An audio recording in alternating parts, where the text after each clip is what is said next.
It's time for Two Guys and a Goalie with Dustin Nielson, Matt Kassian, and the goalie, Joaquin Gage.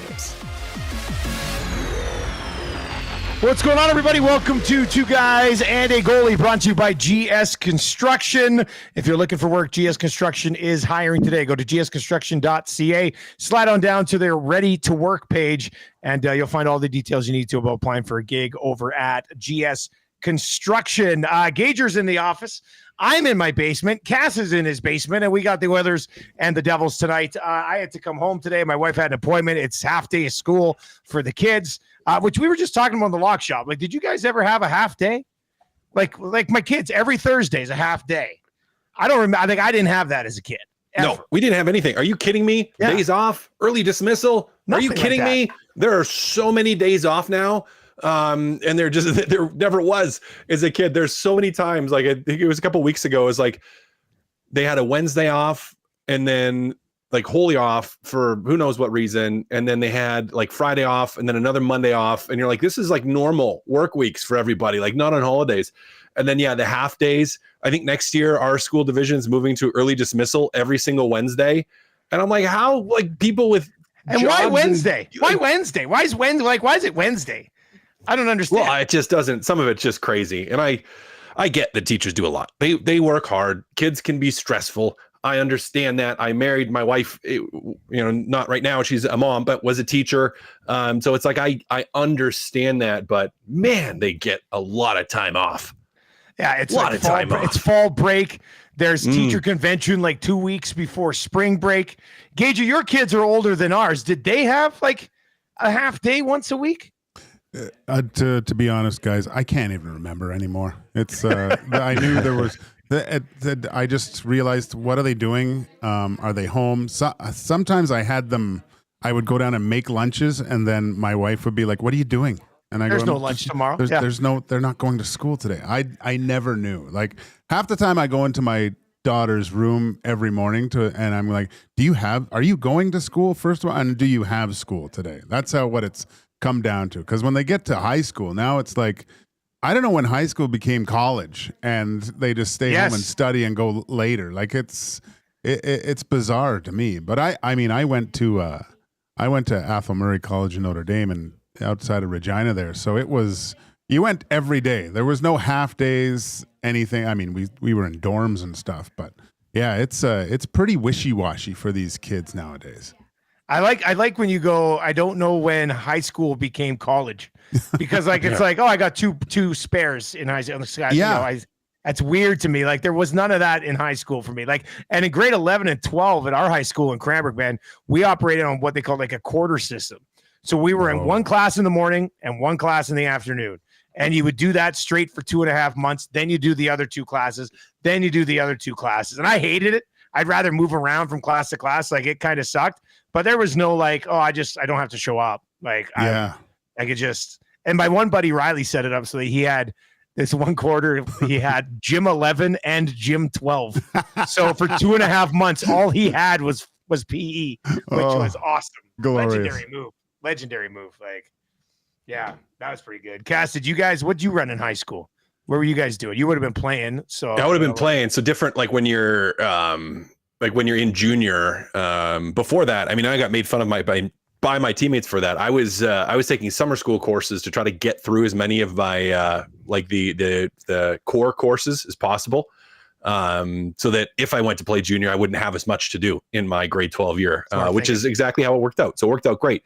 But yeah, I mean, like, maybe if you did a whole bunch of summer school, they'd allow you to have a spare. Maybe I don't even recall actually even being allowed to do that though in like grade 10 and 11, where that just wasn't even a thing. It's way different now. Kids these days. Am I right? Am I right? It's terrible. Use. Terrible. Absolutely terrible. It is true. Cole Harbor Joe says, my girls always have half days Thursdays too. Thank God for retired in-laws. Yeah, like, I don't know how you find. I mean, if Tam was, I guess I'm lucky enough because I could be done by 1 and kind of look after him. But like, as Cass said, like, for parents who have both full-time jobs, how are you supposed to do it once a week without like a little family help or something. Like it's getting to the point though. Like it's funny because my daughter, she had her learners, but she got rear-ended right before winter while my wife was in the car. Like she obviously in the passenger, so it rattled her. So she didn't want to drive the rest of the winter, right? It just kind of. So now she'll get back into it. But my in-laws, they love driving her to picking her up from school, taking her to dance because she's kind of the last one, right? She's the last of the grandchildren that are still in high she school. Loves being around. Yeah. Well, they don't want it to end. You know, she said, you won't be having to do this. The other day when my father-in-law was driving her to dance, and he looked at her and goes, "Don't ever say that. We will never stop doing this." Yeah. Let's just dive into some of the chats here. Statue Boss Production says, my wife is a teacher, puts in way more hours than I do. Most of her evenings are spent marking and lesson planning. Yeah. When Tam was teaching full time, man, she was doing like 2-3 hours of prep at night. It's not so much like the time off of I'm just like, why are the kids shouldn't be missing this much school? You know, it's not that I'm not saying teachers don't work hard. It just seems like it's crazy that the kids have that much time off. As Big Uke points out, you're literally doing your job from home, Dusty. It's true. I guess that's true. Max Bazuzu says, I went to high school in the late 1900s, and we always had spares. I structured them in all morning so that I could sleep in. That's pretty good. Spanky Dufresne is in, and I don't know if Spanky Dufresne is a teacher. Or no, yeah, he's a teacher. Says half day today, and I have to go back at 1:30 and stay until 7. Yeah, our kids have like the demonstration of learning today, so we go over and see the work that they've done and stuff. Tam didn't drop this on me till yesterday, and she's like, "Oh yeah, and we have a demonstration of learning tomorrow." I was like, "Oh, I was planning on having a nap this afternoon. Now I got to go see my kids work. Like, what is going on here?" So, and then of course the game tonight, Oilers game tonight. And let's start here with this game. Do either of you have a feel for how this game's going to go tonight? Because I certainly don't. I've lost track of what to expect from this team. Cass, what say you? No, I mean, how are we supposed to know that? You play horrible, start playing a little better. You have one good game, then you fall apart again. Yeah, it's one of the worst teams in the league, and now you're playing like a middling team. It's maybe not quite middling, like in a playoff spot right now, fighting for a playoff spot. Severely banged up. Looks like Dougie Hamilton is going to miss the rest of the season. Hughes is out of the lineup, so you're playing a team that's really banged up. But I just don't know what team we're going to see. I don't know what team we're going to see. I have no idea, Dusty. Like, are we going to see the Oilers versus the Stars type of Oilers? Are we going to see the Oilers versus the Sabres, like can't score on hit a side of a barn Oilers? Or are we going to see, Oilers against like the Anaheim Ducks playing that poorly Oilers? Like, I just don't know, guys. I don't know. No idea. Yeah, I mean, I can't even give you a guess. I mean, I think if I had to pick one, I'd say they bounce back and have a pretty good game tonight. But Gager, where are you at on this right now? I just think what we'll see, guys, is a very inconsistent effort over 60 minutes. That's what we're going to see. There's going to be that can be confirmed. This is what we're going to see. Some really good shifts. And then a few big mistakes that cause and turnovers that allow New Jersey to have really good scoring chances against it. I don't know if it says Stuart Skinner's unconfirmed, but I'm assuming that he's playing tonight. Just a roller coaster of a game, I think, is what we're going to see tonight. Gager, I know you'd start Skinner tonight, right? Yes. Yeah. Cash, you'd start Skinner tonight? No, I'm calling somebody up. You're calling somebody up. Rodrigue's going to get the start. Call Rodrigue. Put him in. I think that goalie who had 6 shutouts in 23 games in the Swedish Tier 2 league that we were tweeting about yesterday. Yeah. Sign him, bring him over. He's going to start. Yeah. I saw somebody reply with my joke tweet yesterday. I was like, is he playoff eligible? One guy did reply and he goes, actually, Dusty, I think he would be.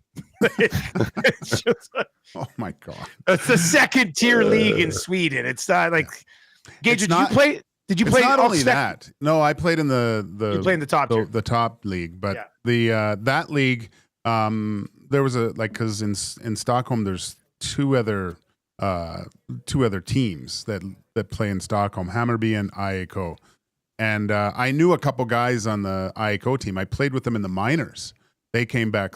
But that league is kind of really young and some veterans. Johnny Oduya, remember the Johnny defenseman? Oduya, He played on IAK when I was in Sweden. So he was a young player. That's kind of how it's almost like a little bit above junior. It's right? like an elevated junior league where I would say old, so. Yeah, right. So and like it's a good league. It's a really good league. But again, I squashed this idea yesterday on Hernan and I's show. They because it's on the big ice. They all play on Olympic size ice, and that he would need to come over and play some in the American League on that smaller surface because things just happen a lot quicker. He's got to acclimatize himself to the smaller ice surface before there's no way, and not that it would happen. It's not gonna happen. Just for fans to know, it would be a catastrophe if this guy came over and started playing. All right, it would be an absolute catastrophe. You might as well put me in. All right, that's no, you'd be better. Yeah, honestly, I mean that might not be. You're right. I would at least be used to the ice surface, But yeah, it would be a nightmare. Absolutely. If they bow out early in the first round this year, I could see the off-season headlines of Oilers bring back Gage as third option, American League veteran guy who be called up. Like it's not going to be that much of a stretch. 780-218. Gidger, Cass, did you ever play big ice ever? An exhibition game, and that's it. Okay, but that's it. So Gidger, I was just curious, like. We always talk about the game's different and having called some stuff on big ice. My God, it is much different. I mean, it's just things happen at a much slower pace on the bigger ice. So is that a more difficult adjustment for the players coming over, do you think, or for the goalies? Ooh, I would say for the goalies because it's, for me anyway, it was. So I guess I'm just speaking from my standpoint. But especially in Sweden where it's a real puck possession game and they look to basically for one-timers and passing into the back of the net, right? Usually. So it took a while, and the ability to move the puck east-west and getting those chances, like that's a lot of distance, right? And guys just had more time with the puck. They could do more things. I think for a player though, just having that extra couple feet on each side and through the neutral zone, they have the ability to wind it up a little bit more. There's more space in the offense. Like behind the net it's like an acre of ice back there, right? Like there's so much space. So for puck possession guys, the guys that are trying to set up plays and stuff, it's awesome because they have that extra little buffer and can create a little bit more room on that huge ice. It's Nielsen, Cass, and Gager with you. It is brought to you by GS Construction, and it is two guys and a goalie. If you're listening, you can text us 780-218-9999. And if you're watching over on YouTube, hammer the thumbs up for us, sub to the channel, and feel free to comment in the nasty chat. I want to get to a couple of text messages on this, having spare blocks and stuff. And we'll continue with the Oilers conversation here in a sec. Haji texted and says, I had home study right after lunch my senior year. My buddies and I would skip the period before lunch and play 18 holes routinely. That's good. I like that one. And then Big Dave says, I'm on my way to pick up my kids. I saw Big Dave today. He was at the office when I was heading out. I'm on my way to pick up my kids from their half day of school right now, and it's miserable. My kids also have a demo of learning today, and my wife just dropped on me that she's sick, and I have to go to it by myself with 3 kids in tow. So the 3 kids, the 3 classrooms, keeping 2 of them under wraps, having the third one there. Who was I talking to last night? I was talking to somebody about a third kid. Cass, third kid is way different than a second. Like, yeah, like it changes. Yeah, things, like the biggest change is the first one. Yeah, of course. I still think like going from no kids to 1 kid because it's changing. But going like 1 to 2, you kind of feel like you got this under control. You're like, I know what I'm doing. I'm kind of comfortable. Like we can do this. I got this. I'm not freaking out if I drop a pacifier on the floor, like in sanitizing everything for most people anyways. Like you're like, yeah, the baby makes a noise. They're not in trouble. Yeah. They just kind of squawk a little bit when they're trying to sleep. Baby number 3, you go from in sports terms, man on man to zone, and it's completely different. Yeah, and going to that 3 of them, having to, if you're at 1 for one thing, like to somehow keep these other 2 from fighting, yelling, screaming, making too much noise, being generally crazy, running around and asking for something every half a second. It's a challenge, but it's wonderful. It's a wonderful challenge. It's the more the merrier. The more the merrier. It's great. We were dead. We were done at 2. It was just like, we got a boy, we got a girl. That's it. Let's just move along. Gage, did you guys, did you think about going 3, 4, 5 type of thing? No, I went right in to get fixed after before you guys left with the second one, eh? No, I basically I was right beside my wife with my legs up in the air. Do need to. Yeah. You know what? Because we've talked, I think we're probably done. I think we're probably done. You think? We still think. We still say that. There's every once in a while I'm like, go for that boy, maybe, but we're running out of time if that's the decision, which we're probably done. But what I would say, and I have lots of friends that have less kids, lots of friends that have more, and I have friends that have really struggled too, is that I don't think you would ever regret having another. Right? Like I don't think you would. Yeah. Like you're not going to be like on your deathbed and being like, oh man, I can't believe we had that 4th. Like I'm really disappointed. That was a horrible decision. And it's like, I get there's financial implications. There's all kind of things, but children are great. And I know I joke about like how much they can be to handle and go in his own defense and all that, but they are wonderful. And for me, with 3 girls, higher likelihood of someone taking care of me when I'm old and decrepit. So it's a good thing. If and if you had a 4th girl, Cass, you all have all the stuff. I know you already got everything. There, it's a free baby. It's a free baby. You have everything. Right. Like you got everything. Yeah, no big deal. Yeah, that works. I can't believe you're still running around with live ammunition. That sounds ridiculous. Yeah. Well, you know what? I actually I am too, because I'm too afraid. Oh my God, both of you guys. I had been Jesus. So here's mine. I was booked in. And I was fine. Like I wasn't nervous or anything. And morning of the appointment came, doctor's office called, doctor is sick, right? He's sick, gonna have to reschedule you. And now the funny thing about that is I was fine up until that morning. And that morning I started like freaking out about it and just doing when you Google something and you shouldn't Google it and you're like, side effects and potential things to go wrong. And it was just like, oh man, there and a couple different reasons too, where I was just like, it's a sign, right? The doctor's sick. I'm not supposed to do this. That's a sign. Your doctor's sick. Just have a 4th kid, Cass. So why not? Like, I'm just too scared. I'm not even trying to come up with excuses, man. I'm too panicky. I don't think I would handle it well. Although my one buddy got put out. He got put right out. Woke up like nothing happened. Yeah. That would probably have to be the way I go, but then I'd be very scared about being put out because I've never been put out. Yeah, it takes maybe 10 minutes. Like it's really quick. Anyway, we don't need to talk about that. I wanted to talk about Skinner and Arvidsson playing with Leon Draisaitl tonight. Cass, what do you think? That was, remember, like they started the season with those two guys with them. And then by the 3rd period of the first game, they'd gone nuclear. And then they kind of went away from it. They dabbled in it a little bit here and there. Cass, have we seen it enough to know like this definitely 100% isn't going to work? Like the nuclear option? No. Make Draisaitl, Skinner, and Arvidsson. Oh, I don't. No, I don't think, because we haven't seen I think we had Skinner when he was playing not as well at the start of the year. That was when we saw it more often. He's been playing much better and much more responsible now. And we still haven't seen Arvidsson actually play well. We haven't. We've seen him play well for like 2 games this year, earlier in the season.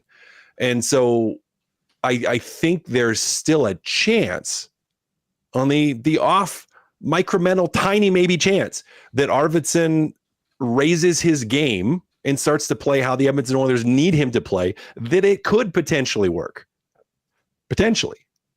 So I'm not ready to write it off. I'm fine with seeing it again. I don't have that much hope because, again, Arvidsson just hasn't raised his game. Maybe he will in the playoffs.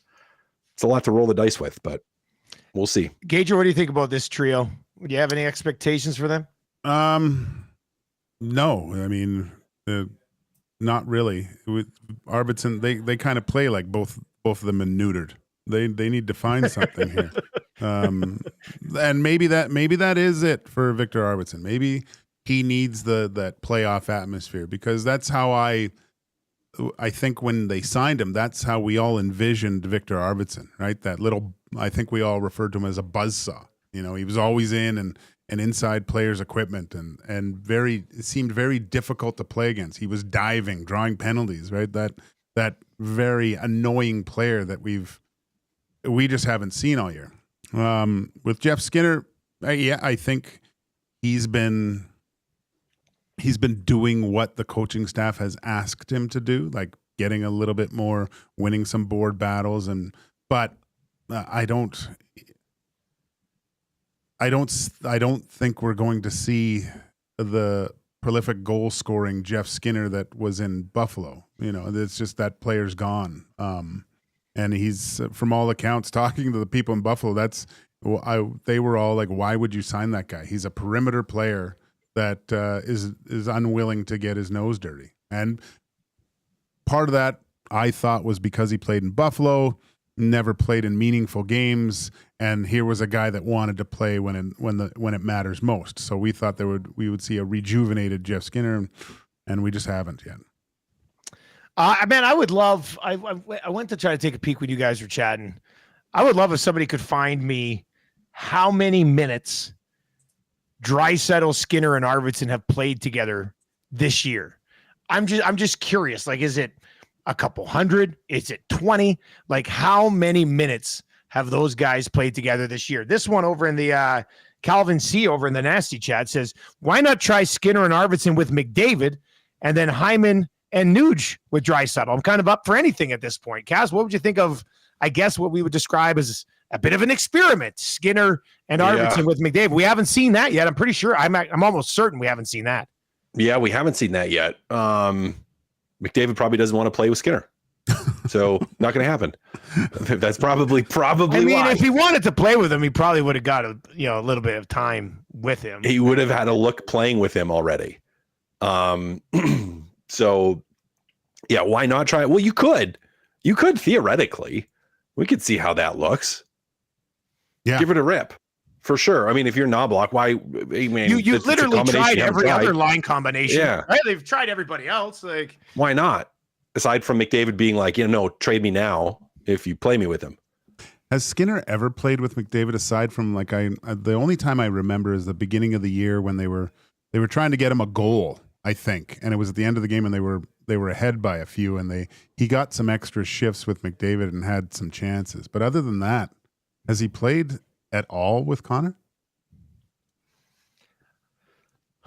Man, I want to find out. I don't know. I don't know which site I'm supposed to find all this stuff at. I know somebody listening or watching would have these numbers. Like, send them to me, and I'd like to get a look at them. C Run over in the Nasty Chat says Skinner, McDavid, Hyman, Henrique, Draisaitl, Arvidsson, Brown, Nuge, Janmark, Podkolzin, Kassian, Jones. Gager, what do you think of getting Henrique maybe a look in the top six on the wing? Because he, like last year, we saw that from Henrique a little bit, and he sort of produced. We haven't seen him up there basically the entire season, and Nuge has been locked in, and his production I would describe as somewhat lackluster at best. Yeah, I think I'd like to see that before the end of the season for sure. He's kind of been a centerman on his own line, not a lot of production. Maybe just to get him going a little bit. I would love to see him with Leon Draisaitl for a little bit, maybe just to get those offensive juices flowing again before playoffs here. A smart, cerebral player. I think he can. Yeah, I got a ton of time for that too, as well as Skinner with McDavid. You might as well, but again, maybe that's the case where Connor just doesn't feel like he wants that player on his line. It's going to get full-blown Ryan Stromed out of here without getting a legitimate 5 games with Connor McDavid. I'll never understand that for the life of me. It still absolutely drives me nuts. We were asked this question this morning, Cass, on the Nielsen show.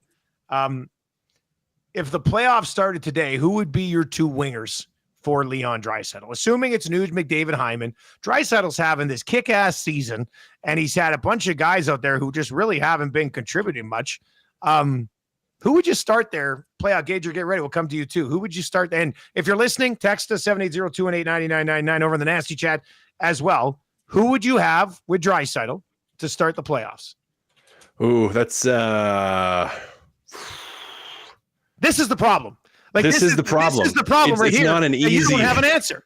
Right? I don't have an easy answer. Yes. Man,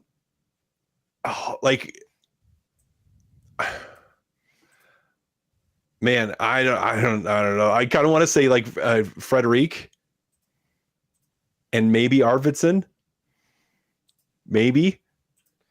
It's wild that we have to slot a guy in here that we haven't even seen play for the team yet. But that's that's kind of that's assuming that top line, right? Because I think of that top line, and I kind of go, I kind of go like this. Like, so if you're McDavid, Hyman, Nuge, but I'm kind of like, okay, give me Frederic, McDavid, Hyman. Like, give me a put Nuge big with. Yeah, and then slide Nuge down there, and then Nuge, Draisaitl, Arvidsson potentially. Now, I mean, again, like that's the issue is we're kind of like, and I don't really have a clear, easy answer for you. But maybe you go with that. I don't know. They've been playing so horrible too. It's hard to be like, yeah, this line's really good right now. So I don't know. Gager, who would you go with? Beside Draisaitl, I think I would go Nuge and to start, Nuge and Arvidsson, I guess. And I then don't really want to put Arvidsson there. McDavid and Hyman with. I think maybe Frederic. Okay. But I don't know if that works. I mean, Frederic's could have a great opportunity here. Yeah, but I just think is to me, and I think we were discussing it, or I heard you guys discussing it. Is he a better Pat Maroon, right? Does he slot into that better than Patty Maroon? Yeah, I mean, that's and he can score too, right? Younger. Yeah. Maybe he becomes Connor's old Pat Maroon. You know what's going to happen here? You can already see it. They're going to play Frederic with McDavid for the final 2 weeks of the year and the playoffs. He's going to score a bunch of goals. They're going to give him a huge deal for like $5 million to $6 million, and then play him in the bottom six. And then everybody will bitch about his lack of production with the big deal. Like that's just kind of on par for what you've seen. Like that'd be tough. I think I would go. I mean, does Evander Kane factor into this conversation, guys? He's been hurt all year. Like how can he factor into where we know he's going to fit into the lineup? Especially if we're talking about Draisaitl too, because I don't think, putting it politely, not a lot of chemistry between Draisaitl and Kane. So, Al Wilson, the volleyball, says Matt Savoy needs to be in the top six come playoff time. Maybe. I mean, he might. Yeah. I mean, you could. I mean, if you like Nuge, it'd be tough in the playoffs to just throw Draisaitl with Frederic, who he's never played with before, and Savoy on the other side. Maybe it works, but to do that to Leon in the playoffs seems a little. I mean, he's great, he's unbelievable, but that just doesn't seem fair, or maybe a recipe for a success. Gordon McDowell over the chat says, if you don't have your line set by game 65, you might have a problem. So, do you guys think Knobloch blends more than Woody and more than McClellan and more than Tippett? Because it's been the same conversation. I need to start going on and paying attention to like shows like this in Vancouver and Colorado and Florida, and just kind of get a read on if all those markets are talking about, well, Paul Maurice is mixing up the lines again. You know, like I don't know. Like Scott Arniel doesn't do it. The Jets are pretty much locked in. Like they know exactly what's coming off the board every single time. Cass, do you think is it just on par with what we've seen in the past here? Or is it? I mean, there's a reason that every single coach has done it in Edmonton. So what is that reason to do it? Well, what was the question you asked me, Dusty, that I didn't have an answer for? So they don't have wingers to play with these guys. That's basically. There you go. Man, how do we still having the same conversation year after year after year, right? Why not just play them together then? You know, like just so you're. But then how do you get anything from the rest of the lineup? Well, like then I don't know, but I mean, it's going to go to that anyway at some point and stay there, right? Like, ugh. This is what RJ says, Gager. It's a great text, and you can text us at 780-218-9999. You guys know there's only one option in the playoffs: nuclear for 30 minutes a night. Yeah. Wasn't it Button saying like even if you do this, it becomes extremely difficult, and he doesn't think even those two they don't have the ability to win 16 games, right? Even not like that. I mean, that's like asking too much for even the two of the best in the world. I mean, we saw it last year. The last two games that they didn't have a point. Last two games of the Florida series, right? Like they were done. Tay texted as guys are chiming in here on this conversation about who you would play with Draisaitl come playoff time. Tay says he'd move Nuge down to the second line and put Skinner on the top line with McDavid, so you could go Nuge, Draisaitl, Arvidsson, and Skinner, McDavid, and Hyman, which, I mean, some combination of that is what they would have had envisioned in the offseason, right, Cass? Like when they signed those guys, they're thinking, you're not signing Jeff Skinner to be a third or fourth line forward. You're signing him to ride shotgun and score some goals. So, yeah. I mean, it'd be funny if we get back to that come playoff time after a whole year of guys being absolutely. But you're not going to. Because McDavid doesn't want to play with Skinner. Why would you? So why do you think, like, doesn't like his play style? Maybe he doesn't like him. I don't know. It could be a multitude of reasons, but there's a reason we haven't seen them play together yet, and it's probably they really significantly play together yet. And it's probably because McDavid's like, yeah, I don't mesh with this guy. Don't want to play with him. End of discussion. But aside from McDavid, who's looks good beside Draisaitl the most out of this team? Is it Nuge? Like that's the only guy that's had success with Leon Draisaitl over the last few years on a more consistent basis. By default, that would be the answer, Gager. Yeah, because Hyman never plays with him. No, McDavid loves playing with Hyman. No, you know who? This is going to come across as really greasy, but I'd sure like to slot Dylan Holloway into that left spot right next to Leon Draisaitl. I mean, I'm just do that. Look at don't you dare! Look at the text don't you right dare! Tell me that's not the guy. Tell me that's not the guy that you would throw there, though. I mean, I'm sorry to do it, but it has to be brought up. I mean, the guy that you developed to play that spot is playing that spot very well somewhere else, and you don't have somebody to play that spot. It's an all-time backfire. And you traded a guy to clear the cap space. You traded a guy to clear the cap space where you could have. Well, but you could have made Holloway work, no problem. Yeah. Just over $2 million. I mean, you could Kapanen makes $1 million. No Kapanen, no Klingberg. You play Holloway right now. I mean, it's just could still have Cody Ceci. Quit making sense. Yeah. I know. Oh, did you just drop a Cody Ceci too, Cass? Yeah. Oh, spicy boy. I love it. I did. Yeah. But no, the Holloway, I mean, that is a legitimate conversation. He got just over $2 million. You definitely could have matched, and he could be playing right next to Leon Draisaitl, the exact spot you bloody developed him for 4 freaking years. Like, I mean, I don't even know what else to say about that. We're sitting here talking about these wingers, and they could have kept a good young one for $2 million who's fast, who's big, who can finish. And we're talking about like maybe Pod Colton can stay there. Like, I can't even shoot the puck. It's just, God, man. If we're having this same conversation next year, this hair, it's going to be pulled out. I'm going to look like Gager, for goodness sakes. And I love your look, Gager, but that's what I'm going to look like. Like, geez Louise.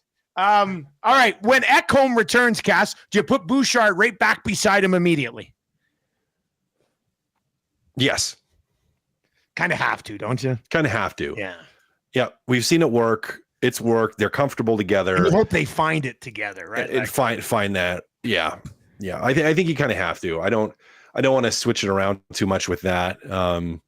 Yeah, I think you have to. That's the first place you're going with them. Yeah. Gager, from what you've seen from Wallman so far, do you play Kulak with Nurse or would you play Wallman with Nurse? That's what I'm trying to think. I think you play Wallman with Nurse and Kulak and Emberson, right? Stetcher comes out. Yeah, Stetcher would come out. Yeah, I think that's what you do. It's tough though. I've got time for Kulak and Nurse, but I haven't seen enough of Wallman and Emberson together, and I don't know if that works, right? But that way you do solidify, like, you have a pretty good looking six set of defensemen with that pairing, I think, anyway, which should be good enough to get you to the Stanley Cup final, I think. I don't know if it was somebody asked us this morning or if it was brought up by us this morning. Cass, is this blue line better than last year's blue line going into the playoffs? You're asking tough questions today. Well, I'm at home. I'm throwing it back to the old days. I'm bringing tough questions. These are COVID questions, Dustin. Yeah, man. Remember when we kept this thing going through COVID? God. Jeez. Oh my goodness. Is this blue line better than the Oilers blue line last year? So we're looking at CC gone, Desharnais out. Desharnais, Broberg gone. Broberg out. And Broberg was pretty good in playoffs. So, and then I guess Wallman, Emberson, Stetcher in, are the three, or Klingberg, or if you want to count him. If you want to count him. No. You don't think so, eh? No, because they're still weak on that right side. And, I'm also going to go off recency bias with how this group has played recently and the season that Bouchard is having from a defensive liability standpoint. Again, having a good offensive season relatively compared to most people's offensive seasons, not up to snuff for him either in the offensive zone in terms of actual production. So, yeah, I'm going to say no, they're not. Yep, not Gager? quite. What do you think? Yeah, I got an answer to this one too, but what do you think? I have to echo Cass's sentiments exactly. The big one to me is the play of Evan Bouchard. It's not even close to where he was last year, right? And even if you look at, I know Ekholm's been banged up and Ekholm, like this pair last year, they were one of the best pairs in the league. Yeah, and they are not. But Nurse is better, and I know.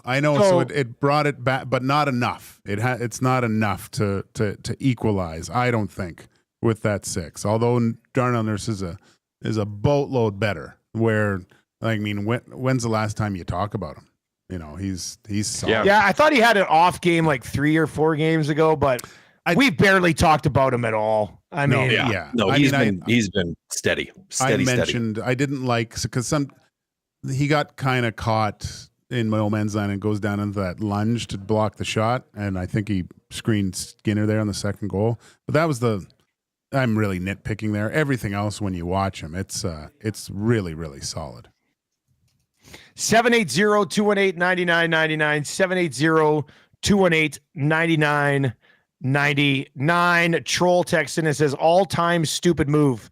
And that would be the signing of both guys and then trade them if you didn't want them anymore. You would have had to wait for a little bit. Bone says, Dusty, thanks for picking off that Holloway scab. Yeah, sorry. I mean, but that's just the truth. Like, that was just an awful decision. Like, you could have had Holloway for less than what Klingberg and Kapanen are making. And those guys were waiver claims and picked up. Like, come on. I mean, what are we doing here? So, yeah, I mean, there's that's the Broberg thing. Yeah, they paid him quite a bit, and he'd already had some sort of feathers ruffled here. I can kind of understand that one. But the Holloway one will never, ever make sense to me because it's not a move that would ever, ever make sense. I mean, What was the reason? What was the reason that they moved on from Holloway anyway? I think they said it was too rich for Broberg, right? But Holloway Broberg, you get at that dollar value. You get that. You get it, kind of, right? Like you paid. They're paying him for what they're hoping he could become. Yeah, and you just kind of got a glimpse of, but you'd seen Holloway coming. Like, you knew he was about to pop. He started to do it already. Gage, what was your question? It was like, what was the reasoning why they let Holloway go? Like, it's not that, because I look at the Broberg and 4/4. That's okay. Maybe I can see reasoning that, and although he was a stud in the playoffs, but Holloway was manageable. And I think a lot of times that type of player grows on trees. It doesn't. Yeah, they don't. I mean, big, fast. Yeah. Yeah. Can play physical and has some skill. Yeah. Like, but how are you going to keep Matthias Janmark around if you're paying Dylan Holloway that type of money? yeah. I mean, it's just sorry, Matthias Janmark, but I mean, shoot a puck into the net past the goalie at some point this season. Like, it's just, I mean, these are just, and these are just facts and stats. It's not like I'm even being hard on him. I mean, it's March 13th. He hasn't shot a puck past a goalie yet, and he's never healthy scratched. And he kills penalties, but their penalty kill is god awful. Like, it's bottom third of the league. So, I mean, I don't know. Whatever. All right. 780-218-9999. 780-218-9999. Haji's in and says stupidity was the reason.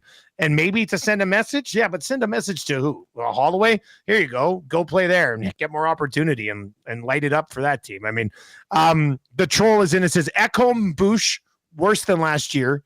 Nurse and Kulak, better. CC, better than Emberson. Wallman and Broberg are a wash. So I don't know what his final part of that question would be. I don't know if he gave us an answer, but he broke it down one by one there. And you hope Wallman is better than what Broberg was. I mean, Cass, that's what you're hoping here. It was a very small sample size of Philip Broberg, right? I do think we overrate how he looked in the playoffs, and giving him what St. Louis gave him was a bit of a risk, in my opinion. But you hope Wallman can be better than that, right? Like, yeah, I think Wallman's more of a known, and you hope, and he should have the capacity to be better than that. So yes, like that, you think that one is. Now he should be more veteran guy. Yeah, I mean, I think Wallman's better than Broberg, or at least more of a known than Broberg. Yeah, right. Where it's like more he's experience. Like that I'm fine with, and I'm fine. I hate the Holloway. I don't mind the Broberg going. I said that before, said it again, said it hundreds of times. We'll continue to say it. Letting both those guys go still doesn't make sense to me. But, you've got your replacement for Broberg and Wallman, probably an improved replacement. Fingers crossed. Yeah. He's cheaper, though. But, yeah. So, yeah. All right. 780-218-9999. Timber Woodsman says, did you guys see that Cody Ceci could possibly play 85 games this season because of the trade? He can 85. That would have to be maybe the most. Like, has a guy ever played more than 85 regular season games? I guess they used to run an 84 game schedule for a bit. Yeah, I can't remember. Yeah. There's got to be guys that did have done an that. 84 game schedule. Yeah. So yeah, I guess guys would have done that. But still. Gordon McDowell says the Oilers management group just didn't want to walk by a guy every day that reminded them of what a bad job they were doing. That's kind of funny. All right, look, this is our final episode before the Formula One season starts. We've got two F1 fantasy legends here sitting next to me, and Matt Kassian and Joaquin Gage. Gager, did everybody get signed up for the league? Are we a full 24? Are we ready for lights out? And away we go. I think we're just waiting on Tom Gazzola to finish one of his teams. Yeah, he didn't know that he had to do two teams. It was a big thing. No. So we're still waiting on that. Eric's in. I did reach out and I left a spot open for one Mr. Morrison because he was in our group, but he's like Will Buxton. He's off to Indy this year. So he's signed a lucrative deal in Indy. He's going to pay full attention there. So, but we'll see with Cadillac coming in next year. Maybe we'll see him in some expansion 2025 and he's he likes the new rules and regulations. So maybe Ken Morrison. Cass, did you know about this thing? You must. But when you have a guy and then if he does better, you sell him off and you get more cap space. Yeah. That's all Cass talked about, Dusty. I know, but I had no idea what you guys were talking about for the last 2 years. I never looked into it enough. Like last year they switched it. Like they changed it to where prices didn't, because prices used, so the very first year we did it, the prices would fluctuate on a day-to-day basis. Every day the price would be different. And so it was more tactful, where you kind of had to be checking it. You had to be watching a guy, seeing if he's up or down, and then making the move. Where last season, and I actually didn't like this about last season, they switched it to where it's just a set price after each race weekend. So race weekend happens, they run an algorithm based on performance, and that's what affects the price. So it's purely based on performance, where the old one was the price was affected by people either picking them up on their team or letting them go of their team. So it was like influenced by the people in one, kind of like the stock market, people buying and selling the drivers. And now it's just set on a based algorithm. I like the people buying or selling because you kind of had to time things a little bit. And, there was some emotion tied to it, which for me was more fun. But yeah, you buy high or sell high, buy low on some of those guys and make your team more valuable. As you can buy better guys, put better guys on your team. This sounds awful because I've been in the league for 2 or 3 years or whatever. But Gager, how many moves are we allowed to make each week? Well, there's certain chips that you can use. So one, I know that I think I understand the chips. There's an unlimited one, and then there's one that you can use before usually it's locked before qualifying, but you can actually change one person after qualifying. But each week you have 2 spots where you can move as many as you want but it costs once you go to 3, last year it was minus 10 points, right? If you're going to do multiple changes. So each week. And those chips, do we have chips this week that we got to put on, guys? Well, you could, but it'd probably be they don't get reloaded. Not a great idea to use a chip on your first on the first race. So those chips are just for the whole season? Yes. How many do we get? 1. Because last year they after the break they repopulated, so you got your chips back if you used them all in the first part of the season. But they are just you can only use those 6 chips once per season this year. Okay. Gage, I didn't hear who. Sorry, but I wanted to hear who got in. Oh, I didn't get a chance to watch the show. Okay, so give us the roster here. Who do we got? So we have the Glue Crew. Glue Crew 1, Glue Crew and Glue Crew 2, very unique names from Jason Milne. Luciano Salas is in. Anyone But Max is one of the names. Is Cass, your team names are always great. Duhan It and Duhan It again for Cass's 2 teams. Barry Cool, one of our winners on EST Afternoons. DRS to Impress. Hernan finally changed his name of his teams that were just awful. Hernan 1 and 2, but now he's got Dusty Fierce Latino Heat as one. Trevor, getting probably this name will get flagged at some point, but Fasta Boy 69 is Trevor. My team, Hard, Medium, Soft. Another Luciano Salas team is Hot Chili Peppers. Our own Zachary Kubish with the Koob Cruisers. Nice, like that one. That's something straight from the Cars movie. Oh yeah. Lucas Holt, Lou House, obviously. Doug Bowles, another one of our winners, is Maggots and Beckett's. Tom Gazzola, probably not far off. The Monarch of Monaco is the name of his one team. Hernan didn't change the other name of his team. It's just Nanso 2. We got Dustin Nielson with the Old Spice Racing 25, which is great. Reed Wilkins with Reed's Rabbits. Another one of Lucas Holt's, Rothsman King Size, going back to the days of cigarette advertisement. Barry Cool with Shift Happens. I like that one. Oh, that's a good one. That's a really good one. Trevor, back in another one that probably will get flagged, but Slippery When Wet 69 is the other name of his he's team. 12. Man, he's 20. He's 25 years old. Like,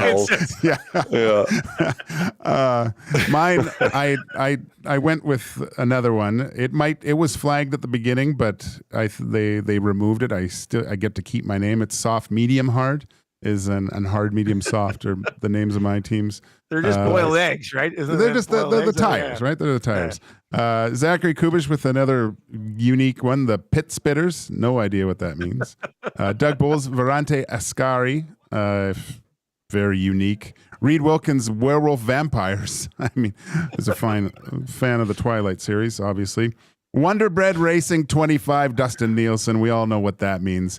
And Lieutenant Eric rounds out the group with Yuki Romero and Yuki Tauri. So, but we are missing a racer that hopefully he can get this in. He's received the email, but one Matawanek is still vacant from this. Oof. Well, he's back from vacation though. I know. Well, someone doesn't check their emails on vacation, Dusty. You might have to talk with him. I know he's got he's got to get on this. I'm on vacation next week, and I'm still going to be replying to emails.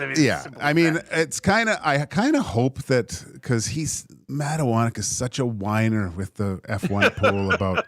He just wants all these participation medals and podiums throughout the. Well, I finished on the podium here. What do I get a gift card for something? And it's a headache for a master at commissioner of a fantasy league, but. Hopefully he can get in here. I felt kind of weird going with because Talladega Nights with Wonder Bread and Old Spice, those were both. It was NASCAR.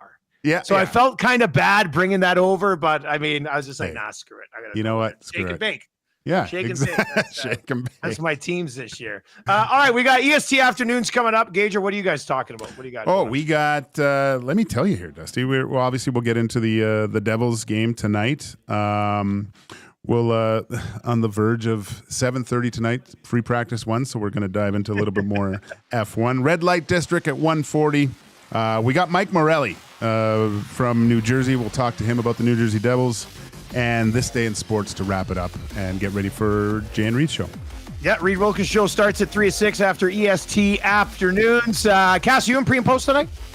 Not tonight. We'll be back on the weekend. All right, or actually tomorrow, Friday. Whenever that Friday, is. tomorrow. Yeah. This you, Gager?